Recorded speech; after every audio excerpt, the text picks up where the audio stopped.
I have a question for everybody. Who here is a fan of implementing easy steps and getting huge results? Yes. Anyone? Oh, you like the hard steps and getting crappy results. Okay. Besides you, most people like easy stuff to do and getting huge feedback from that. So what I'm going to be talking about today is not a diet. It's just a simple lifestyle change that you can implement now that will drastically change your life. I mean, the research is clear. And when you're going through articles, and when I'm going through articles on intermittent fasting, you hear a lot of benefits. So, oh, it does this, this, this, but they never tell you why. And that's the challenge for me, because if I don't know how something works, I'm not going to implement it, and I'm not going to be able to maintain it for a long period of time. Because I need to know how things work, because it makes it more of a connection, and we like to do things that we understand. So, intermittent fasting. Now, we got to first kind of back up a little bit and talk about what everyone does in today's society. Nearly every single health professional out there, dietitians, nutritionists, even the general public, they all advocate the 6 small meals a day. Has anyone heard that before? Everyone. 6 small meals a day. And the theory was pretty good. You know, if you eat small meals throughout the day, you're going to keep your metabolism high, and you're going to avoid that starvation mode where the metabolism drops, right? And that's pretty much the theory. And I remember going to junior college, chiropractic college, they all advocate that diet. They all promote eating 6 small meals throughout the day and never going longer than 2 to 3 hours without a meal. So what I did was I tried to find research on it. And you would expect there to be a lot of research, right? Since everyone's doing it. What if I told you there's not one research article implementing this diet, eating small meals throughout the day to keep you healthy, burn fat and stay healthy? Weird, right? Yeah, I know. That never happens. So that kind of struck me as kind of crazy, right? So I looked at the research, and this is actually what the research did say. Say that you had one meal that was 2,000 calories and you ate it. Did you know that you would burn the same amount of calories eating that meal than if you spread that 2,000 calories out throughout the day? So there's no more starvation mode. There's no keeping your metabolism high. That already shoots that theory throughout the roof. But it makes sense because there's not one research supporting that anyway. So that wasn't very hard. And also, this starvation mode that they're talking about, it actually does exist. There actually is a true starvation mode. But it didn't occur until 72 to 96 hours after eating. That's 3 to 4 days does your metabolism plummet. And then I'm thinking, wow, that's a long time. Why would that be? And it all stems back to what our hunter-gatherers and our ancestors did. You see, they didn't have available food around every single block, 24 hours a day. What they did is they would go on these hunting trips and say that they weren't catching any prey, catching anything for 3 to 4 days. Well, your body's smart, because then what your metabolism is going to do, it's going to shut down so you can maintain your body mass and survive. A very intelligent response. But it happened 3 to 4 days after not eating, not 2 to 3 hours. That was completely false. Get that out of your head right now. So, what we're actually made to do is alternate between cycles of feast and famine. See, our ancestors, they don't have grocery stores on every block. They didn't have any of that available food ready to go. They didn't wake up in the morning and have a huge plate of pancakes sitting in front of them ready to devour. They didn't have that. Instead, usually the guys had to go and do on these hunting trips. They'd go days without eating, then they would catch food and they would eat a ton. Then they'd go days without eating and then eat a ton. So it alternated like that. And what they found is that this cycling of your eating habits actually produced huge results and made people, basically made people a lot healthier. And we're going to talk about those health benefits pretty soon. So when your body's moving around, when you're expending energy, your body likes to draw energy from a few spots. Your first primary energy source, your body wants to grab its energy through glycogen stores and your blood sugar. So as long as those are replenished up, you're going to be using your glycogen and blood sugar. And the glycogen is kind of stored glucose in your muscle and in your liver. So let's say that we're eating every 2.5 to 3 hours, all day, every day.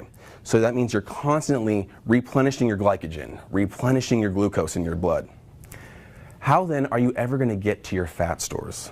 How are you ever going to burn fat as energy if we're only burning the glucose and the glycogen that we keep eating? You can't. You literally can't. And what does everyone want to do? They want to gain muscle or, and burn fat. That's what, or just gain lean muscle mass. But usually people want to burn fat. I don't know many people that don't want to do that. But if you're eating this multiple meals a day throughout the day, you'll never be able to do that. And what they found out also is that when you have glycogen stores in your body, it takes about 6 to 8 hours for those glycogen stores to be metabolized. So what that means is that after 6 to 8 hours after a meal, that is when you will start to use your fat stores as energy. Actually burning fat around the midsection, everywhere else will restore fat. But you gotta go 6 to 8 hours after eating to get to that mode.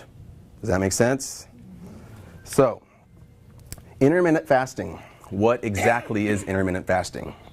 Well, first of all, this is not a diet at all. What you're actually doing is you're restricting your eating to a very small window throughout the day. And the very best part about it is that you don't have to restrict calories. Because all these fad diets out there, mostly promote this massive calorie restriction. So people will tend to follow that advice and do this for about 2 days. And then all of a sudden they can become so hungry they start to binge eat and they go off it. So it lasted 2 days and they're done. Because these fad diets don't work. And that's all they are. It's just a fad. It's never based on science. But intermittent fasting, when you just restrict that eating window, but you can still eat the same amount of food, that's easy to implement for people. You can maintain that and you can incorporate that into your daily regimen easy because you don't have to starve yourself. You can literally eat the exact same diet you're eating today and you're going to get all the benefits. So how it first came to light, I guess, intermittent fasting was around 5 years ago, in 2010. It's a fairly new idea. And what they found is that the researchers out of a Duke Medical Center found out that the only experimental approach that increased the lifespan of these animals with cancer was continuous fasting. And that's where you actually restrict calories for multiple days at a time. And they're like, oh my gosh, this is awesome. And they actually found out it increased lifespan by 30%. Now just think about that, 30%. Say your lifespan's 100 years. That's adding 30 extra years to your life. Who would want to live an extra 30 healthy years of your life? I think most people would say they would do that. So they found that out. And then what they realized is that, okay, we know it works with animals, but realistically, humans are not going to do this. They're not going to continuously fast for 2 to 3 days at a time, not eat a thing. Even though they'll get these good results, they're not going to do that. And that's true. No one ever is successful with this massive calorie restriction. So then they found out that intermittent fasting, where you just restrict your eating window, actually gave you nearly identical health benefits. So that's the good news. It's the same thing. And then later, the International Journal of Obesity came out and they said, it is very similar with continuous fasting in weight loss, but intermittent fasting was by far superior in reducing metabolic disease markers such as cholesterol, blood pressure, triglycerides, heart rate. And there's a numerous amount, but those are just the few I want to talk about. So intermittent fasting, we really have something here. And so I'm looking at it. The health benefits are numerous, and I'm briefly just going to go over all the health benefits real quick, and then I'm going to pick 4 specific ones I really want to go into detail with. So first of all, when you intermittent fast throughout the day, you're going to normalize insulin sensitivity. You're going to boost mitochondrial energy efficiency. You're going to be more efficient, finely tuned machine. You're going to increase growth hormone production, which is your anti-aging hormone. You're going to lower inflammation. You're going to lower fat levels. You're going to shed the unwanted fat in the midsection, reduce your cravings, reduce oxidative stress, increase anti-aging longevity, increase brain function, and lower blood pressure. So that's a lot of benefits right there. And so again, it's basically going to clean and detox the body, making it a finely tuned machine. And that sounds pretty awesome. So let's actually look into this in more detail. I want to dig deep into the fat burning aspect, the human growth hormone aspect, the brain function, and the insulin sensitivity. Those 4 I really want to stress today. So, fat burning. Remember what I was talking about earlier. Your body only likes to use fat as energy as a last resort, after all the glycogen and all the blood glucose is out of the system. And that means that since it takes 8 hours for that glycogen to be metabolized, only 8 hours after a meal is when your body is going to be drastically burning fat. Okay, so it's got to be 8 hours after you eat. So when you're in the fasted state, when it's 8 hours after you've eaten, you're in the fasted state. It's kind of like when you get up in the morning after an 8-hour sleep. Now you don't have glycogen in your cells. You don't have blood glucose available for energy. So your body's instantly going to go after fat. But what do we do the first thing in the morning? Eat breakfast. And usually it's the biggest meal of the day, because breakfast, right, is the most important meal of the day. Or is it? So you're going to burn mass amount of fat on this diet. It's actually, sorry, not a diet, this lifestyle change. And also, say that we were going to work out in a fasted state. Wow, think about this. When you're working out, you're using a ton of energy. If you have no muscle glycogen and you have no blood glucose and you go and work out, you're going to be massively decreasing those fat stores in the body, using those for energy. You may feel a little lightheaded at first because you don't have that, but again, it's very short term. You got to make it a habit, and in about 2 weeks, you don't feel that way anymore. But I mean, that is just going to magnify those results there. And oh yeah, stay tuned, because I'm going to be talking about the specific type of training to do while fasting next month. So we're going to kind of tie these two together. So stay tuned. Now, human growth hormone. This is not just for guys. Human growth hormone is essential for both guys and gals alike. It's the fitness hormone. That's what people call it. It has a lot of anti-aging properties. That's why as people age, they can't release growth hormone as efficiently, and it causes this aging effect, and we lose our longevity. But what human growth hormone does, it has a lot to do with healing, growth, and repair. And that's probably the main important fact. You know, when our tissue, that's why when we talk about, when we're talking about how sleeping is so important, the reason why we say that is because that's when your body's releasing growth hormone. And so we always knew that. When we're sleeping, your body's releasing growth hormone. But no one ever asked why, when we're sleeping, do we release growth hormone? And I think it's already plain and simple when you talk about this. Insulin and human growth hormone are indirectly related. And this means that when insulin is elevated in the body, you cannot release human growth hormone. So when is insulin released? Well, insulin is only released in the bloodstream when you have a freshly consumed meal. Because that sugar in the blood, the insulin releases, puts the sugar into the cells. So if we have no consumed meal, and we have no consumed meal, we have no insulin, we're going to be able to release growth hormone. When do we not have a freshly consumed meal? When we're sleeping. You have 8 hours of no sleep, or 8 hours of no eating, you're going to have low insulin, therefore that's when our body's making mass amounts of growth hormone. So it makes sense, but it doesn't have to be just when you're sleeping. But that's usually, since we're eating throughout the day, that's usually the only time it occurs. And I never really thought about that until I did the research this time. And this is the coolest part, because say that it increased, human growth hormone by 20%, 30%. I would still do it. That's still fantastic results there. But the American College of Cardiology found out that it increased 1,300% in women, human growth hormone, and a whopping 2,000% in males. And on this top picture, I'm not talking about this synthetic, crappy human growth hormone that usually elderly males get injections of for the anti-aging effect. We're talking about the natural released human growth hormone from the pituitary. So that's in response to the human growth hormone. Now, let's look at brain function, because this is fascinating. Your brain, when you're in that fasted state, you're starting to use that fat as energy, your fat stores are going to release ketones in the bloodstream, and that's going to be used as brain food. And your brain actually much rather prefers ketones as an energy source than blood glucose. Ketones are a lot more efficient, and what they found out is that if the brain is getting ketones as its energy source instead of glucose, you're going to increase memory, increase concentration, and you're also going to have a huge protective effect against Alzheimer's and Parkinson's. And that's huge. We spend more on Alzheimer's in this country than cancer. So it's a big deal. BDNF, anyone heard of that compound before? Brain-derived neurotrophic factor, BDNF. It's a natural protein that we have that actually activates stem cells in the brain to make new brain cells. Intermittent fasting, when you're in that fasted state, you increase this brain-derived neurotrophic factor by 400%. So that means if you increase this substance by 400%, and one of the main goals of this is to activate your brain stem cells into making brand new neurons, nerves, brain cells, do you think that's going to help your brain? I mean, 400%. And it has a huge role in neural health, protection, and also it really preserves the health of your neuromuscular junction, which is where the nerve controls a muscle. Right where the nerve innervates the muscle, that's called the neuromuscular junction.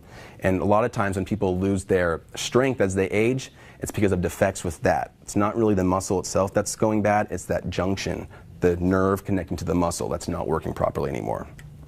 So this increase in brain-derived neurotrophic factor is huge. Now on to insulin sensitivity, because this is kind of confusing, and I know insulin resistance is being stressed all the time now. Insulin resistance. And they found out that insulin resistance is basically linked to every single chronic disease out there.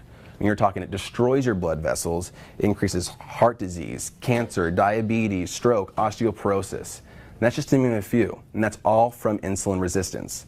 So if we look at these two pictures here, what you're going to find, the one on the left, this is a normal response. So you're going to see the bottom, those little blue dots, that's blood glucose being released in the body after a meal. The insulin that's being released on the very top by the pancreas, you only need a little bit of insulin to put that glucose into the cells. That's efficient. That means you're very sensitive to insulin. You only need a little bit amount of insulin release for all that glucose to go into the cell. And that's what you want, because that means your body's very efficient at utilizing the energy that you're eating. Picture on the right. You eat the same meal, you release the same blood glucose, but now that little amount of insulin is not responsive to the body anymore. Now you need a ton of insulin being released, and what happens, that ton of insulin being released, it's still ineffective at bringing the glucose into the cells. So you're left with a condition called hyperinsulinemia, and that's just a fancy term for too much insulin in the blood. And when you have too much insulin in the blood, that's what it means to be insulin resistant, leading to every chronic disease out there. And when you think about this, if we're eating these small 6 meals a day of these processed carbohydrates, always increasing blood sugar, that's like, and then the insulin gets released. After a while, just constantly doing its job, it's going to lose its effect. It's kind of like when you hear an annoying sound in your ear. It's really annoying at first, but after a while, you kind of become immune to it. You kind of forget about it. It's kind of like what's going on with the body. When you're eating all these meals, your insulin can only react so much, and then finally it just loses its effect. So, with the insulin benefits, the brain benefits, and the growth hormone benefits, we're going to tie this down into 3 different fasting plans. And there's basically 3 options for you guys when it comes to intermittent fasting. The first 2 I'm not a big fan of. The first one is called the 5-2 intermittent fasting plan. Basically, it's where you fast for 2 days, eat normal for 5 days. That's the first one. And the second one is the alternate day fasting. And you got it. It's fasting one day, eating normal the next day. Fasting, eating normal. And it's alternating like that. Now the problem with that is when your week is so sporadic like that, it's hard to have a consistent lifestyle, to make a consistent regimen going on in your life. And that's why I prefer restricting your daily window daily. Because when you add something consistently in your life, you're able to do it over and over again. And that's why it's easier to literally work out a little bit every day instead of doing it once Monday, once Thursday, and once Saturday. Because you're breaking up your system too much. You want to make it consistent throughout the day, and that's what responds to people's behavior. And so when you're eating this restricted eating window each day, well, I'm going to share with you my personal routine on how this is done. So what you're going to do is you're going to break down your eating window to 8 hours a day, which means for the additional 16 hours, you're not eating. Now, the cool part is that when you're sleeping, that's 8 hours right there. So the first half of the time you have to fast, you're sleeping, so that's the easy part. And then like you see here. In the morning, I skip breakfast. The most important meal of the day. Yeah, it's pretty crazy. But the good news, coffee lovers, you can have coffee. Yes. Black, got it. Yep, it just can't have sugar. Because any sugar you put in the system is gonna increase insulin, increase blood sugar. You're then not gonna use your fat stores anymore. No cream? No cream. Nope. Coffee and tea is okay. Lunch then becomes my first meal of the day. And that's around 12 p.m. And then I snack throughout the day, and then dinner at around 7:30 is my last meal of the day. So I'm eating between basically 12 and 8, and I'm fasting the remaining times. You snack. And I snack throughout the day between lunch and dinner, but not outside that window. Only in that 8-hour window is when I eat. So I still eat a ton of calories throughout the day. I mean, I eat a lot of calories, but it's just in that 8-hour window. And I've been doing this on and off for about 2 years. And what I do is I do this every weekday. And then I go off it Saturday, Sunday. Just because it's hard, it's kind of nice to kind of have a cheat day, if you will. You know, so I do this throughout the week, make it my normal routine, which is easy to follow. And then on the weekends, I just live it up. Yeah. So, since it's not a diet, but that doesn't really mean that you can eat just anything you want. Yes, it's true. If you eat a crappy diet, you will still get pretty killer results just following this plan. However, you are what you eat at the end of the day. So if you're eating crappy fats, crappy processed carbs and sugars, your cells are going to be sick even though you might have little low fat stores. Just because you have a low amount of fat doesn't necessarily mean you're healthy. But I think everyone here wants to be healthy, so you still want to pay attention to your diet. You know, you want to limit those processed carbs and instead replace it with healthy fats, vegetables, fruits, all of that good stuff. And in the morning, gotta tell you, when you're skipping breakfast, because I found that that's the easiest way, not many people are gonna skip dinner. When you skip breakfast, you will get hungry in the morning for the first week. And that's what I noticed. Literally after 2 weeks, your body, that's about enough time for your body to adequately burn fat as its primary tool, and you won't need to have those cravings anymore. You won't have those sugar cravings. You won't have that food cravings, because most of those cravings we get is for sugars in the first place. So you limit the sugars and you get your body adapted to burning fat, you're not gonna have those cravings anymore. And again, I incorporate it every day during the week. And I just wanted to spread a caution out to people who should not do this. And really everyone should, except people who have congenitally low blood sugar, and for those pregnant and nursing mothers. And let's just talk about the pregnancy first. When you're pregnant, I just want you to focus on having a healthy diet. You know, we don't need to restrict eating windows because you're taking care of a baby too. It's not just about yourself. So pregnant women should not do this. And also when you're nursing, because you're still basically using your nutrition for the baby, just focus on nice, healthy diet in that case. And also for people who have low blood sugar naturally, if you have low blood sugar and then you diminish it even more, you're gonna feel pretty loopy, a little dizzy. So I wouldn't recommend that. You know, I'd recommend just basically just going by a good diet instead and not doing the intermittent fasting that way. So, and I just had to put this because you know it's an old wives' tale. The breakfast is the most important meal of the day. You know, the cracking of the knuckles causes arthritis. You know, we've heard a lot of these things. Not true. The world is flat, you know. No, these are not true at all. Never one research article saying breakfast is important. But somehow, just like the 6 small meals a day, we get these ideas, we hear them everywhere, and that's just common knowledge, and we all think it's right. But we just never questioned it. So, you know, I know Tony the Tiger would disagree with me. You know, breakfast, important, they're great, you know, don't skip breakfast, oh my gosh, eat your Cheerios. No. No, no, no. So, again, like I was talking about, the benefits of this become, because these benefits are already crazy. I mean, do it for 2 weeks and you will be happy you did. But they're even further magnified if you train in a fasted state. So what that means, if I go back to my regimen here, before lunch at 12 p.m., I work out. And so I'm massively decreasing my fat stores in my body, and then right after my workout, I eat like the biggest killer meal ever. And it is awesome. And I feel good after that. But right here, again, So again, like I said, right before lunch is when I work out, because I want to make that workout regimen at the very end of my fasting window, because there's no way you're going to do it in the middle of your fasting window, because then you're not going to be able to eat after your workout, and that's not fun. And your muscles need nutrition right away too, right after your workout. So then that's exactly what I'm going to talk about. And I had to add this picture in there just because it made me. I know it sounds crazy, but you got to do it. Got to do it. So stay tuned for next month. I'm going to be talking about high intensity interval training and some other training techniques that, again, are going to be easy to implement and are going to give you huge results. Thank you. Thank you. And references. Questions, anybody? No? Perfect. No, I'm just kidding. Is there a certain, when you do your exercise, is there a certain length of time you need to do the exercise? Like certain amount of minutes? No. I mean, I would say, like, you probably want to give yourself, I give myself about 25 minutes of exercise, but I'm not talking at the gym. I'm not doing, I'm just solely getting my work done. For one, because I got to be back here soon, you know, after lunch break. But no, I mean, you can do anything. Any type of exercise you do, you're going to be increasing that metabolism. That means that your body's going to be looking for energy, and you're going to be burning fat regardless. I thought, and it's approximately 8 hours before it starts using.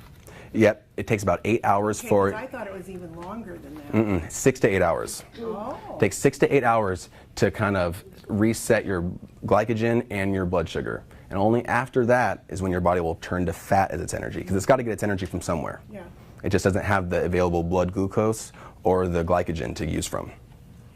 And would you say, like, in that 2-week period, it seems like to me that when you start doing it, it's almost like you're retraining your body, or you know? Yeah, your you are. body gets in like a pattern, and Every time you implement something new, you're going to be changing your pattern. Yeah. And that's why it's a lifestyle thing. It's not a diet, because you're still eating the same thing. You're not cutting calories. It's the same thing. You're just basically skipping breakfast. And I have found that, I mean, I'm not even hungry in the morning. I know.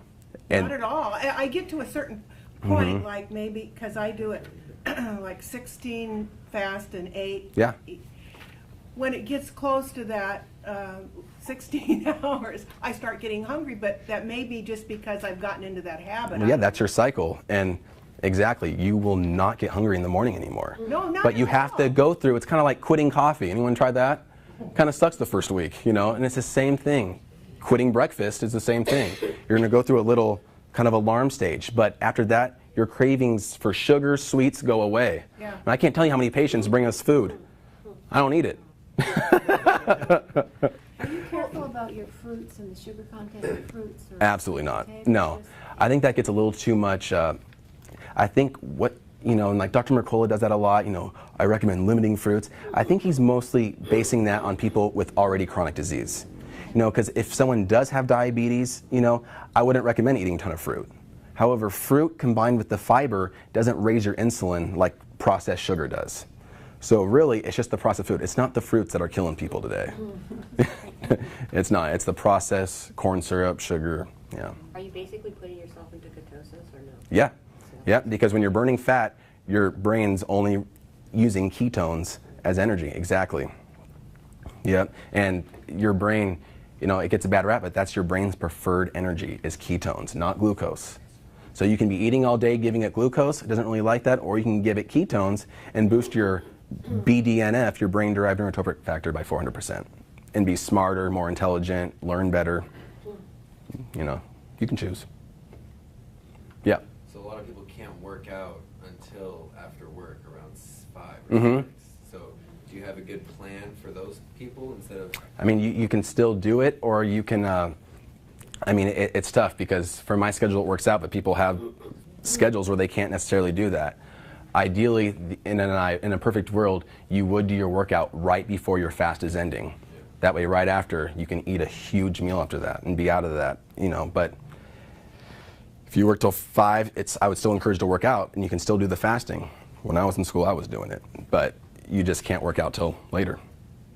And again, an effective workout, all you need is 20 minutes. So I know you have an hour lunch, So you can kind of get a little bit of that during that time, but it doesn't take a whole lot of working out to get huge benefits, because all your body's using now is, at that point, is fat.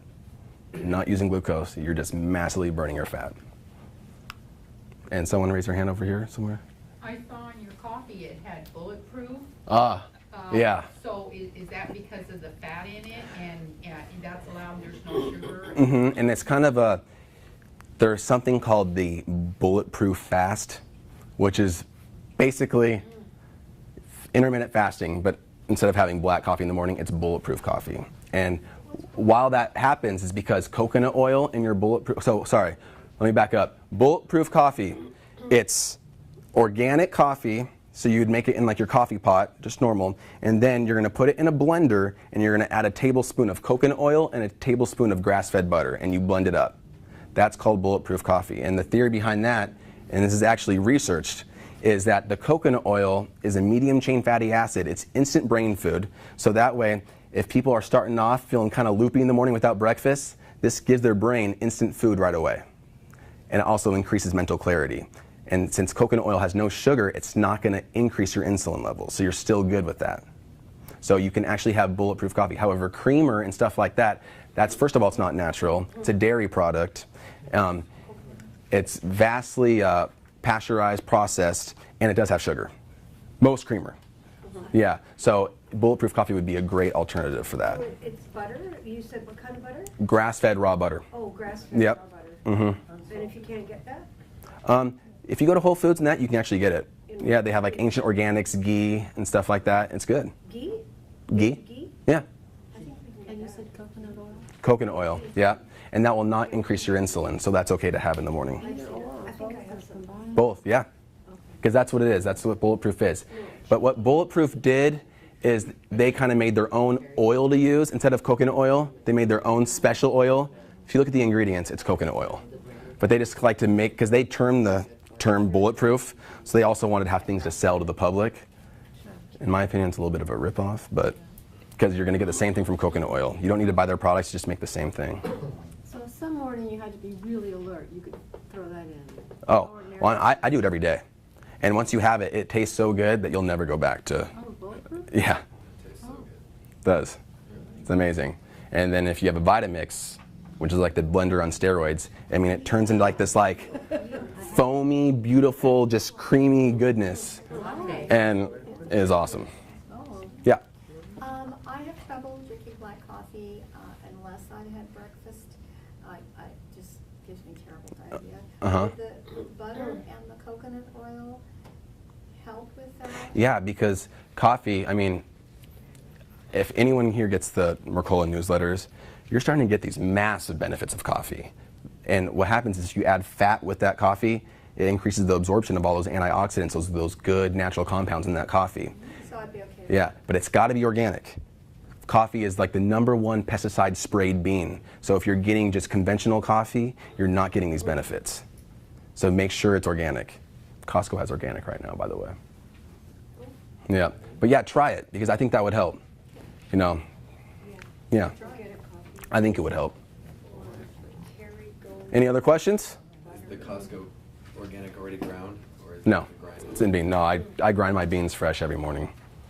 I like good coffee, good strong coffee. Yeah, I don't mess around when it comes to my coffee. I'm from Seattle. I mean, come on. Any other questions? It's a tablespoon of coconut oil, a tablespoon of butter, and about, I go until like my coffee pot hits the 4. You know, I make enough for me and the girl, but I like to take it right when it hits the 4, I go and pour it in the blender, because that's like the strongest part of the coffee right there. And I like it really strong. She likes it kind of weak, so it's like perfect. Yeah. Yes. A tablespoon of butter, tablespoon of coconut oil, and about 2 cups of coffee. Yep. Anything else? Yeah. What other suggestions are there for your first meal? I mean, when you're eating your first meal, it doesn't matter what you start with, or Well, no, I mean, proteins, or no, it really doesn't. But obviously, for every meal, you want to have a good, healthy protein. You want to have vegetables, good, healthy fats. So anything that's not like bread, cereals, and grains, I would say would be awesome. So you could have like The what? poached eggs or something? Yeah, that'd be awesome.